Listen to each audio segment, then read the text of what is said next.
안녕하세요. 2022년 지방선거 대비 여성 정치 신인 확대 SNS 교육, SNS 홍보 마케팅 강사 김미화라고 합니다. 반갑습니다.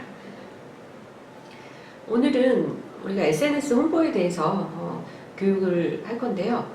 SNS 정치인에 대한 이용 현황과 특징 분석을 할 거고요. 두 번째는 후보자 득표율을 높이는 두 가지 전략, 비법을 좀 소개해 드리려고 하고요. 세 번째는 마케팅 기초 이해, 마지막으로 SNS 홍보, 매체별 특징 및 전략에 대해서 오늘 함께 공부해 보도록 하겠습니다. 우리가 SNS도 굉장히 종류가 많은데요. SNS는 선거하는 분들한테는 굉장히 지지층을 높이는 데 중요한 역할을 합니다. 그래서 페이스북, 트위터, 유튜브 등 SNS는 적극적인 참여하는 플랫폼이라고 보시면 될 것 같고요. 우리가 SNS 활동을 하면서 대중들과 소통이 가장 중요하기 때문에 소통을 잘하는 정치인 같은 경우는 어느 정도 지지율을 확보가 가능하다는 점입니다. 정치인 SNS 이용 현황과 특징 분석을 해봤는데요. 20대 총선 후보자 소셜미디어 이용 현황을 봤는데요. 첫 번째가 페이스북이 가장 높았고요. 두 번째는 블로그, 세 번째가 트위터로 나왔습니다. 그래서 선거에서 후보자 수가 900명이 정도 되면은 홈페이지 개설을 한 후보자는 29% 정도로 홈페이지를 운영을 하고 있었습니다. SNS 정치가 중요한 변화를 준 사례가 있었는데요. 2008년도 오바마 선거 때 캠페인에 효시가 있었습니다. 우리가 마케팅에서 그로스 해킹이라고 해서 유입률이 높은 고객률이 들어와서 행동 분석을 추적해 가지고서 그 바탕으로 고객 마케팅 전략을 세우는데요. 지난번 오바마 선거에 굉장히 성공적인 효과가 있었는데요. 이걸로 통해서 우리가 1천만 명 선거 모금이 성공적으로 이루어진 사례가 있었습니다. 자, 국내에서는요, 2010년도 지방선거 때 우리 득표 동료를 위해서 국민선거 참여 상당한 역할을 했는데요. 아마 기억나실 겁니다. SNS에다가 특정 자기 지역에서 이 손등에다가 도장 찍힌 사진들을 공유하기 시작했죠. 그래서 독려를 했고요. 두 번째는 후보자 득표율을 높이는 두 가지가 있는데요. 첫 번째는 후보자의 메시지랑보다는 얼마나 유권자와 친교를 맺었는지가 중요합니다. 우리가 선거도 중요하지만 사람과 사람 관계가 굉장히 중요하잖아요. 그래서 친교, 소통을 하면서 잘 지내는 것도 굉장히 중요하고요. 두 번째는 나를 믿고 따르는 자가 얼마나 많은가가 중요합니다. 우리가 찐팬이라고도 요즘 많이 얘기를 하죠. 그래서 우리가 어떤 팬덤, 우리가 BTS 보면은 팬덤이라고 하잖아요. 그런 것들을 통해서 우리가 나를 믿고 얼마나 따르는지가 중요한데, 일단은 그런 것들이 되려면 신뢰가 바탕이 돼야 되겠죠. 자, 세 번째는요, 마케팅 기초 이해입니다. 우리가 마케팅에서 가장 중요한 것이 있는데요. 보통 우리가 이제 단계가 1단계에서 4단계로 나눠지는데요. 4단계는 홍보 마케팅입니다. 근데 그것도 중요하지만 그것보다는 1단계에서 먼저 소비자를 알아야 됩니다. 근데 우리가 이제 선거 같은 경우는 유권자를 파악을 해야 된다는 거죠. 유권자도 이게 타겟층이 다 다르잖아요. 그래서 누구한테 어필을 할지 어떤 소비자, 어떤 유권자가 가장 첫 번째 분석이 돼야 됩니다. 두 번째는요, 우리가 소비자가 원하는 것이라고 마케팅에서 얘기하는데, 우리가 어떤 정치라든가 어떤 정책이라든가 이런 것들을 잘 해서 어떻게 어필할 수 있는지도 가장 중요하고요. 세 번째는 사람들이 모여 있는 것. 우리가 마케팅에서는 소비자가 모여 있는 곳이라고 얘기하는데, 이거는 이제 온라인이 될 수 있고요, 오프라인이 될 수도 있습니다. 그래서 선거 방송 같은 거 보시면은 이렇게 시장 같은 데에서도 많이 홍보를 하고 계시죠. 그래서 사람들을 어디 가면 가장 많이 만날 수 있을지 오프라인인지 온라인인지 체크를 한번 해보시고요. 마지막 4단계에서는요, 마케팅 커뮤니케이션입니다. 사람들에게 나는 뭐라고 얘기할지, 제품 같은 경우는 뭐라고 인지를 시킬지가 가장 중요합니다. 그래서 정치인들 같은 경우는 어떻게 나를 인지시킬 것인지가 가장 마지막 단계입니다. 그래서 여기에서 SNS 채널을 어떤 거를 해야 될지 고민을 하시면 좋겠죠. 자, 정리하면 첫 번째, 유권자를 이해하고, 두 번째, 유권자가 원하는 것이 무엇인지 알아야 되고요. 세 번째가 모여있는 것, 온라인, 오프라인. 마지막으로 마케팅 커뮤니케이션에서 고민하시면 됩니다. 자, 그래서 우리가 누구랑 소통을 할지, 누구한테 뭐라고 얘기할지가 우리가 SNS 홍보에서 가장 핵심이라고 볼 수 있습니다. 그래서 유권자가 여성인지 남성인지, 연령이 많은지, 어떤 특정 지역인지, 이런 것들로 좀 기초적인 자료가 될 수 있습니다. 그래서 마케팅에서는 우리가 트리플 미디어라고 합니다. 트리플 미디어는 우리가 세 가지를 이야기하는데요. 첫 번째는 페이드, 두 번째는 온드, 세 번째는 언드 미디어라고 합니다. 그래서 첫 번째 페이드는 우리가 이제 TV 광고라든가 전단지 광고, 과거의 원웨이 방식의 소통 방식이었다면 지금은 온드 미디어, 홈페이지라든가 브랜드 블로그, 페이스북, 인스타가 되고요. 언드 미디어는 제3의 채널, 블로그, 인스타그램, 페이스북, 이런 것들은 이제 고객 채널인데, 이 부분은 후기라든가 체험글에 대한 사람들의 평판입니다. 그래서 이 세 가지가 중요한데요. 우리가 할 수 있는 것은 온드 미디어와 언드 미디어를 좀 신경 쓰시면 좋을 것 같습니다. 자, 마지막으로 네 번째에서 우리가 SNS 홍보 마케팅 매체별 특징과 전략에 대해서 알아보도록 하겠습니다. 첫 번째는 이제 페이스북인데요. 아마 페이스북은 많이들 하실 거라고 생각을 합니다. 그래서 페이스북의 장점은 일단은 첫 번째가 이용자가 굉장히 광범위하고요. 아무래도 글로벌하다 보니까 이용자가 굉장히 많고요. 자연스럽게 게시물이 유입이 가능하다는 것입니다. 그리고 자기 어떤 일상이라든가 취미, 어떤 관심사, 이런 것들로 공유하고 유권자하고 소통을 할 수 있는 부분이 강점이라고 볼 수 있습니다. 그리고 인스타하고 비교했을 때 URL 등록이 가능하다는 점이에요. 그리고 또 가장 중요하지만 이슈화가 빠르게 확산의 힘이 크다는 것입니다. 이런 장점이 있다 보면은 단점도 있을 수 있겠죠.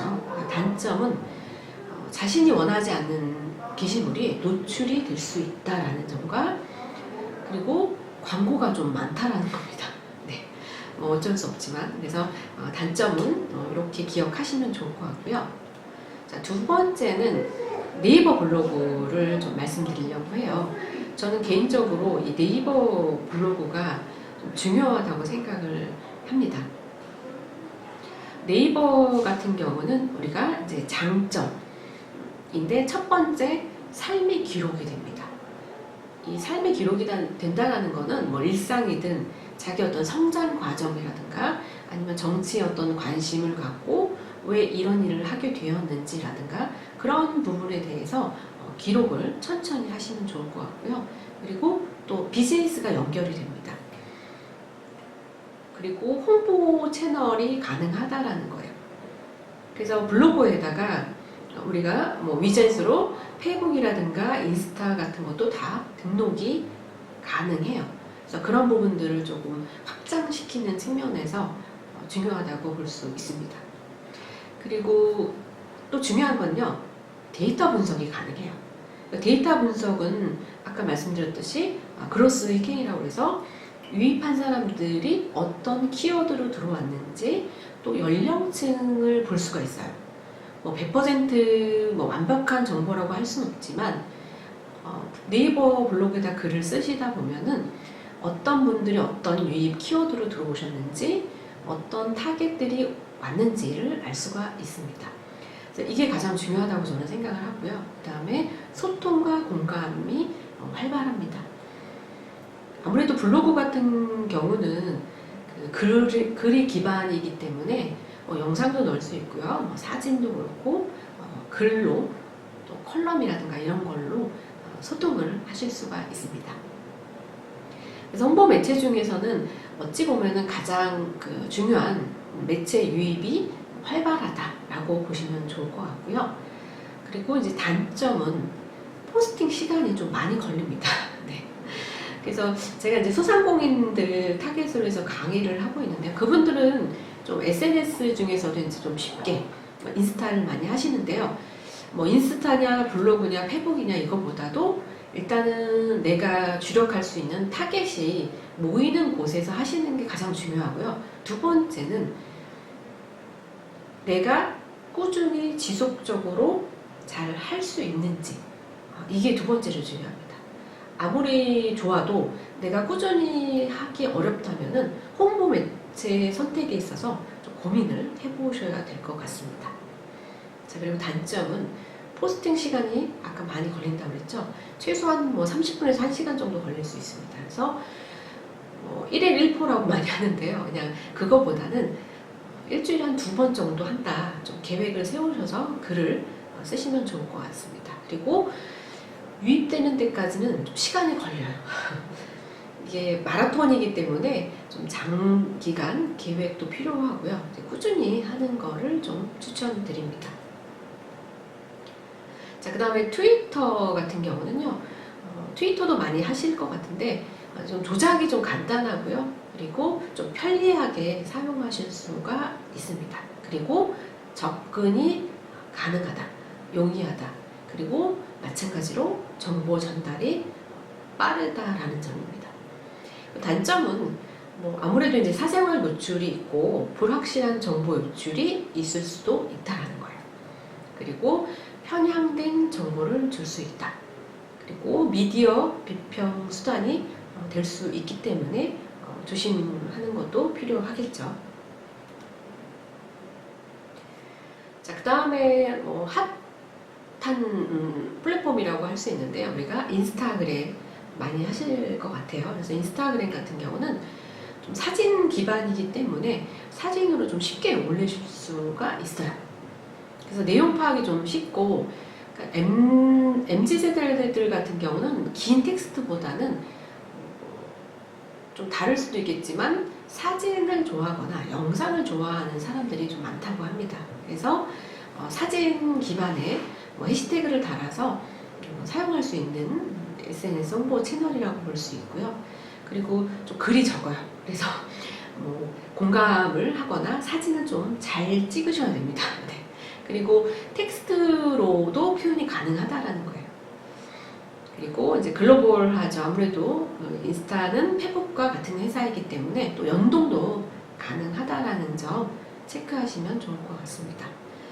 자, 그리고 사용자 폭이 넓겠죠. 아무래도. 그리고 단점은 좀 쉽기 때문에 좀 조심해서 올려야 되는 것들이 있습니다. 사진 수정이 불가능합니다. 그래서 조금 사진 올리실 때 좀 신중하게 올리시는 게 좋고요. 텍스트는 수정이 가능합니다. 그리고 노출 유지가 좀 짧습니다. 네. 그리고 저작권 도용 사례도 있으니까 이 부분 참고하시면 좋을 것 같고요. 그리고 안타깝게도 URL 링크가 어렵습니다. 네. 그래서 URL을 어떻게 하면 좀 노출시킬 것인지는 뒤에서 또 말씀드리도록 하겠습니다. 자, 그래서 우리가 이제 SNS 같은 경우는 좀 용어가 좀 친숙해야 되잖아요. 아무래도. 그래서 간단히 말씀드리면 팔로우는 좀 헷갈릴 수 있거든요. 그래서 용어 정리를 간단하게 하고 넘어가겠습니다. 우리가 팔로우한다라는 것은 이웃, 친구가 되겠다라는 의미고요. 팔로잉은 당신을 응원한다. 그리고 팔로워는 내가 당신의 팬이 될게요 라는 거죠. 그래서 팔로워가 많은 게 좋겠죠. 그리고 맞팔로우는 우리는 이웃이다 라는 얘기고요. 또 이 밖에도 뭐 언팔로우 이런 것도 있는데 우리는 이웃이 아니다 라는 겁니다. 그래서 간단하게 요것만 기억하셔도 좋을 것 같습니다. 자, 그래서 우리가 지금 매체별 전략을 알아보고 있는데요. 인스타그램 프로필을 링크시키는 게 굉장히 중요합니다. 인스타는 링크가 하나밖에 안 들어가거든요. 그래서 특정 앱이 있습니다. 뭐 앱은 여러 가지가 있는데 제가 이제 화면에 보여드리는 거는 링크인 바이오라는 앱이 있습니다. 네, 이거는 이제 무료로 다운받으실 수 있지만 내부적으로 세팅하는 거에서 화면 같은 것들은 좀 유료가 있으니까 참고하시면 좋을 것 같고요. 제가 지금 화면에 갖고 왔는데요. 이 세팅하는 장면에 네이버도 올릴 수가 있고요. 블로그도 올릴 수가 있고 그리고 유튜브, 그 다음에 페북, 이메일도 다 가능합니다. 그래서 그런 것들을 클릭을 해서 연동이 될 수 있게 하면은 관심 있는 유권자들은 오히려 그거를 또 타고서 이 블로그가 될 수도 있고요. 유튜브 같은 경우는 구독자가 더 늘 수도 있다라는 점에 굉장히 메리트가 있거든요. 그래서 이 부분은 좀 해보시면은 좀 좋을 것 같습니다. 자, 마지막으로 우리가 이제 SNS 홍보 마케팅별 특징 전략 중에서 기타 매체를 좀 정리 겸 해보도록 하겠습니다. 자, 첫 번째, 우리가 홈페이지는 이제 자체 홈페이지지만 이런 것들은 자체 홈페이지가 아까 29% 됐잖아요. 앞에서 말씀드렸듯이. 그래서 이거는 있어도 좋지만 이거보다는 처음부터는 그 SNS 채널을 조금 메인을 좀 정하시는 게 좋을 것 같아요. 페북이면은 블로그하고 인스타는 서브다 이렇게 생각하시면 좋을 것 같고요. 나는 블로그다. 그러면은 블로그에다가 다 링크 위젯으로 세팅이 가능합니다. 네, 연결이 다 되어 있기 때문에. 그래서 아무래도 블로그는 소통할 수 있는 따뜻한 공간이라고 저는 생각을 하거든요. 그래서 좀 가끔 사적인 거라든가 일상생활 같은 것도 올리시면은 좀 따뜻한 느낌이 있을 것 같습니다. 그리고 이제 페이스북은 이제 글이라든가 이미지, 카드 뉴스 이렇게 좀 하실 수 있고요. 그리고 이제 카페 같은 데들은 좀 특정 카페일 경우에는 정치 성향 이런 것들이 좀 호불호가 있을 수 있으니까 이 부분은 좀 잘 체크하셔야 될 것 같고요. 그다음에 유튜브는 우리가 신규 유권자 유입이 가능합니다. 그래서 유튜브에도 그 밑에다가 링크를 할 수가 있습니다. 그래서 그런 부분들 좀 체크를 해 주시면 좋을 것 같고요. 기타 뉴스레터지라든가 여기에는 소식, 홍보 활동 이런 것들을 좀 개별로 만들어서 등록하는 것도 굉장히 좋은 역할을 할 거라고 생각을 합니다. 네. 자, 여기까지 2022년 지방선거 대비 여성 정치 신인 확대 SNS 교육 중에서 SNS 홍보 마케팅에 대해서 오늘 알아봤습니다. 홍보하실 때 도움이 되셨으면 좋겠습니다. 감사합니다.